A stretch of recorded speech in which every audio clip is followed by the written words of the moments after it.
Hello, and welcome to Renegade Files Short Drives number 5, Ghost Pets. I'm your fearless host, Lex Gordon, broadcasting from the Jungle Villa Outpost, deep in the uncharted tropics. You, my friend, are now in the company of outcasts. This is number 5 in our summer series of shorter episodes called Short Drives, which explore strangeness, come out every Friday all summer long, and are in addition to our longer, regular episodes, which still air twice a month. These Short Drives episodes are my presents to you for being a fan of the show. Those of us who have special pets come to love them as furry members of our families.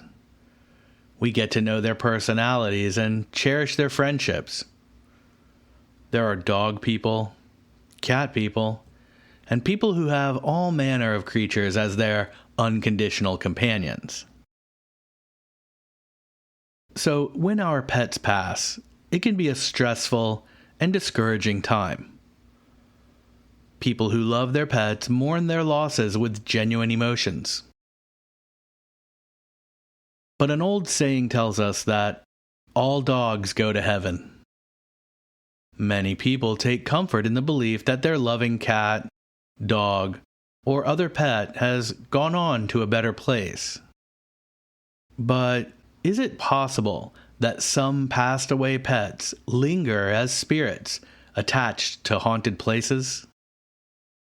Do spectral Siamese cats roam the halls of old houses, knocking over vases for decades? Do ghostly puppers bury old bones around creepy castles? It seems that some of these phantom pets are helpful hauntings, here to save us from danger, while others could be hounds of hell, sent to foretell a visit from the Grim Reaper himself. Come with me now as we delve into tales of creepy cats, demon dogs, and more in Renegade Files Short Drives number 5, Ghost Pets.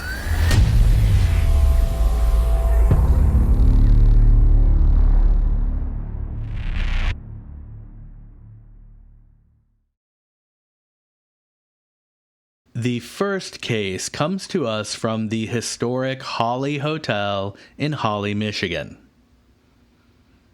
This beautiful brick hotel was built in 1891 as the Hearst Hotel.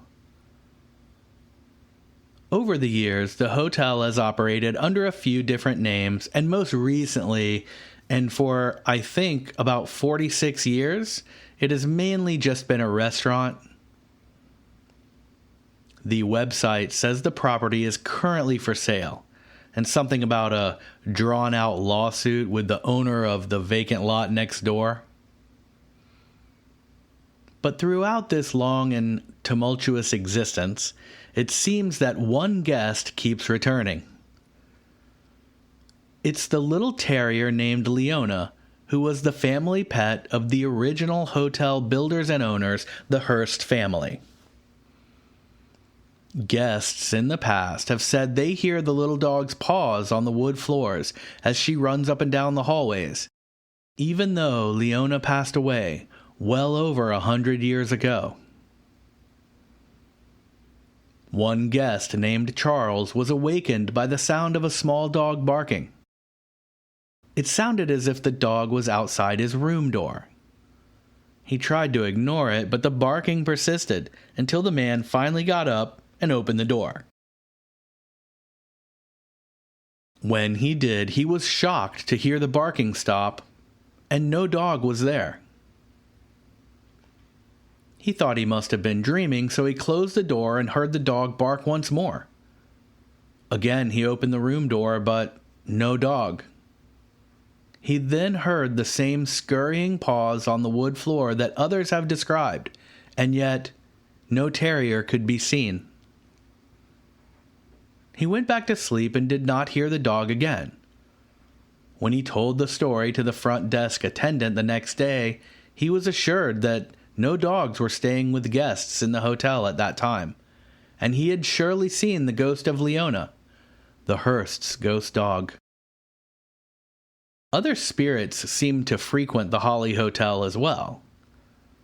World-famous ghost hunter Norman Gautier, who is a professor of parapsychology, visited the hotel in 1989 and claimed that it was a hotbed of paranormal activity. The kitchen seems to be haunted by a young girl who likes to play with the sharp knives and cleavers, and ghostly apparitions have been photographed in the stairways and just outside of the main entrance. But the favorite ghost by far is the little ghost dog. In addition to hearing her bark and run in the halls, guests have felt the furry pooch brush by their legs while seeing nothing. It seems that this ghost puppy is more often heard or felt than seen. Maybe she's just shy. Next up, the Demon Cat of DC. The Demon Cat is a ghost cat said to haunt the White House and the U.S. Capitol building. Cats have been familiar around the Capitol building since the 1800s, when they were first brought in to hunt rats and mice in the basement tunnels. Some believe that the famous Demon Cat is one of these varmint hunters who never left. The Demon Cat is said to live in the Capitol building in the basement crypt, which was originally built to be a burial chamber for President George Washington, although it was never used for that. The Demon Cat is most often described as a black house cat with glowing yellow eyes. This ghostly cat is most often seen just before presidential elections or before certain notable events or tragedies.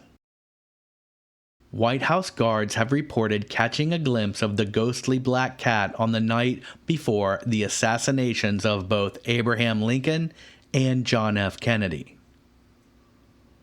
Witnesses who claim to have seen the cat say it will always run away if approached, and several have watched it vanish into thin air while trotting away from them down long straight hallways.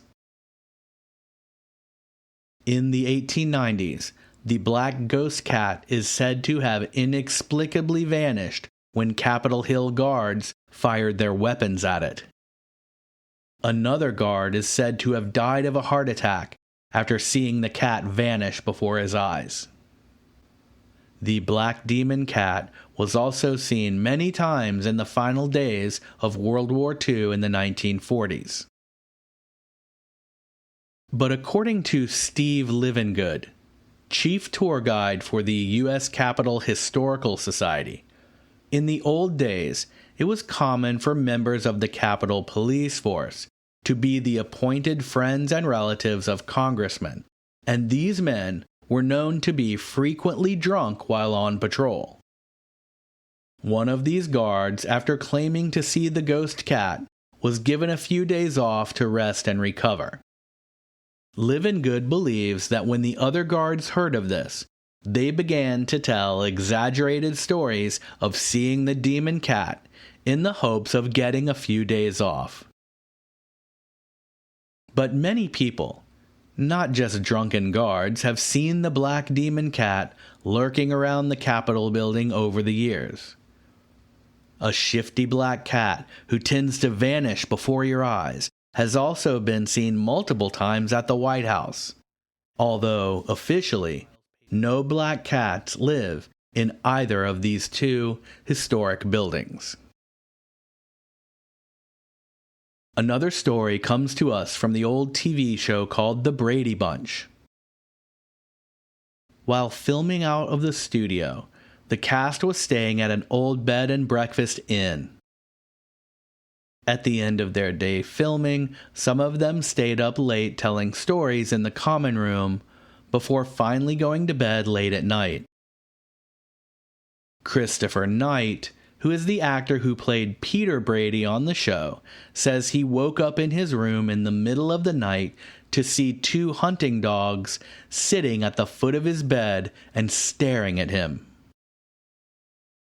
Startled by this visit, he sat up in his bed, and it was then that he noticed a little girl watching him from the bedroom doorway. Neither the girl nor the dogs made any sounds. After a few minutes, the girl silently turned and walked away, and both of the hunting dogs followed her. Christopher just assumed that it was a girl and her dogs staying in another room at the inn.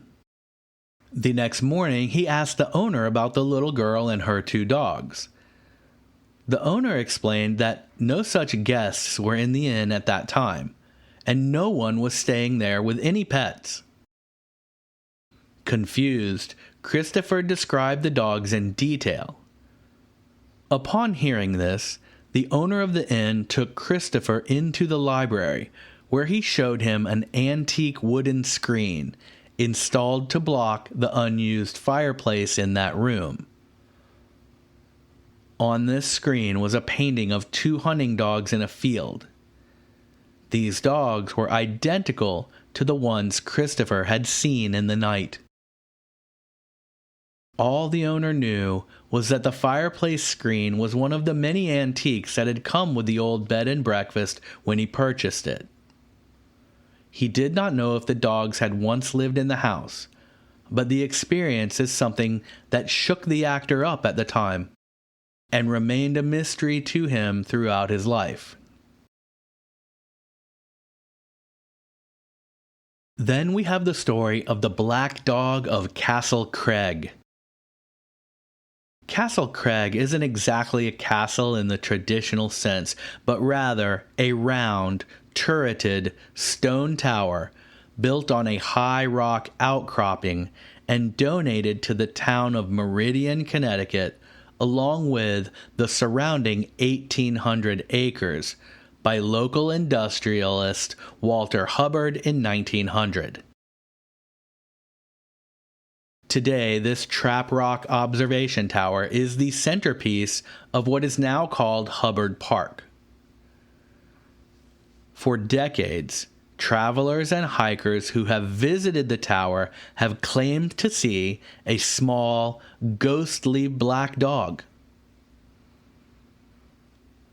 This small, short-haired, spaniel-like puppy makes no sound, even when it seems to be howling or barking.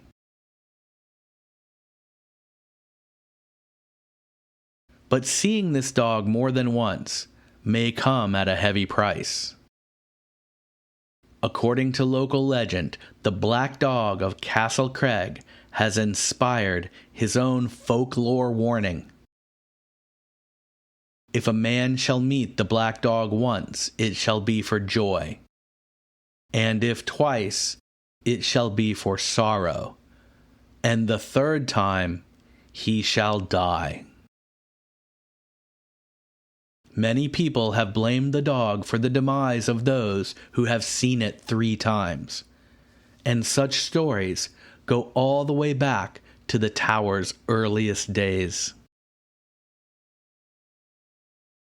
One of the most famous of all ghost dogs is a boxer named Preston, who haunts the Belmont-Hillsborough neighborhood in Nashville. Locals tell us that this friendly dog comes out every Halloween to watch over the young trick-or-treaters in the neighborhood.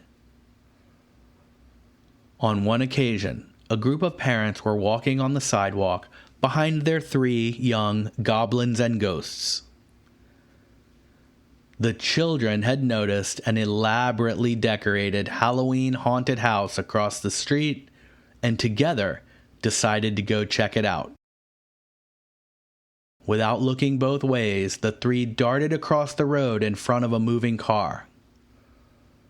Out of nowhere, Preston the boxer appeared in front of the children, barking viciously. This instantly terrified the 3 children back onto the sidewalk on their parents' side of the road, as the speeding car swerved and continued on its way. All of the parents thought for sure that the dog had been run over, but in the street behind the passing car, there was no dog to be found. They never saw the dog again that night, and only learned of the legend of Preston the Protector from friends and family in the days that followed. Other stories say that the dog will show up out of thin air to bump and nudge children along as they walk across the streets. Many have heard an unseen dog barking in the neighborhood on Halloween night, and local residents have started a tradition of leaving dog treats out with their Halloween candy for Preston the Boxer, the Nashville ghost dog who protects the kids on Halloween.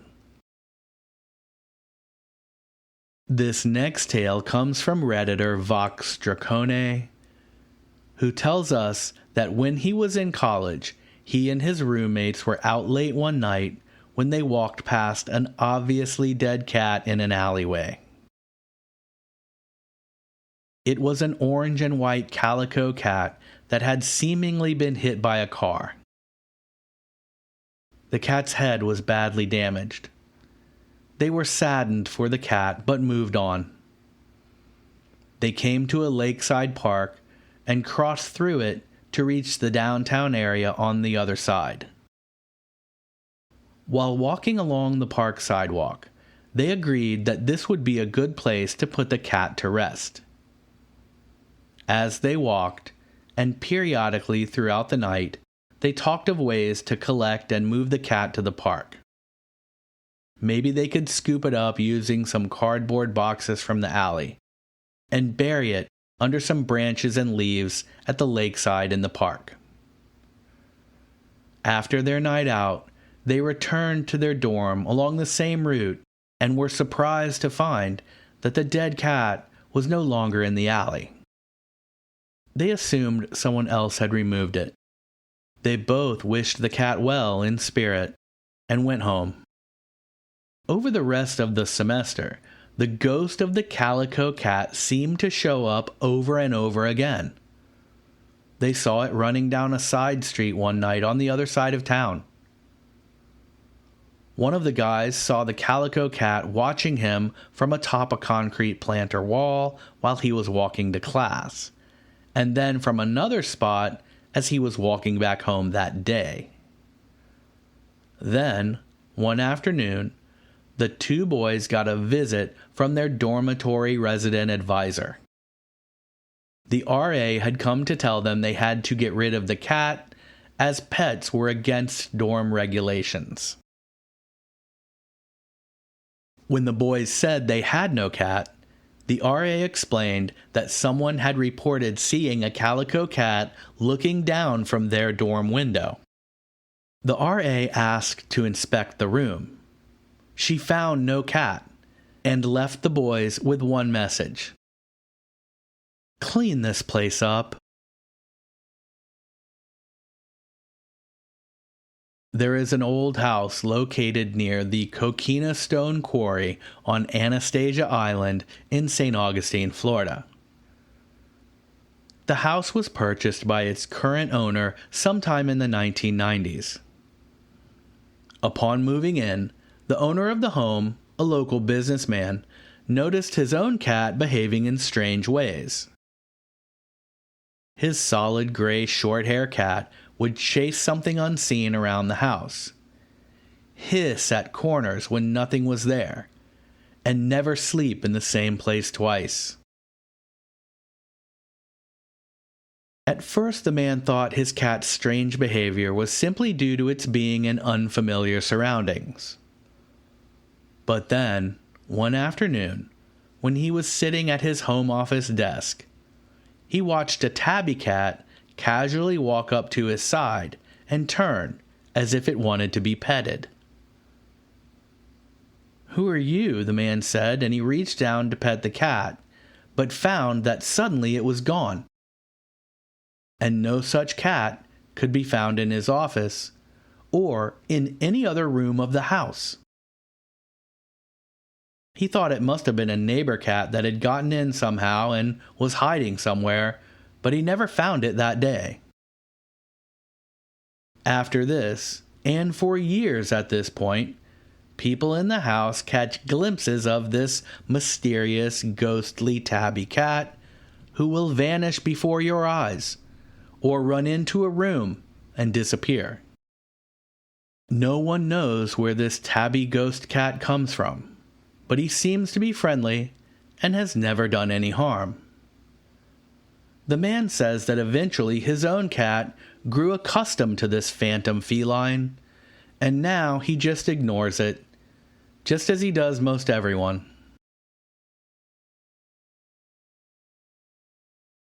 Thank you sincerely for listening to Renegade Files Short Drives number 5, Ghost Pets. That was a really fun one. I hope you liked it. These Short Drives episodes come out every Friday all summer and are in addition to our longer, regular episodes, which still post twice a month. Be sure to check out those longer Renegade Files episodes, which are deeper dives into esoteric subjects where logic clashes with the official narratives. And come check out the RFA agency on Patreon through the link in the show notes. Tap it now, and there you can try it out for free for a week, get bonus episodes and tons of additional content, and also help me keep the AC cranked at the Jungleville Outpost while cocooning here to make the Renegade Files podcast for you. Until our next adventure, I'm your host, Lex Gordon. Stay wild, ghostly child.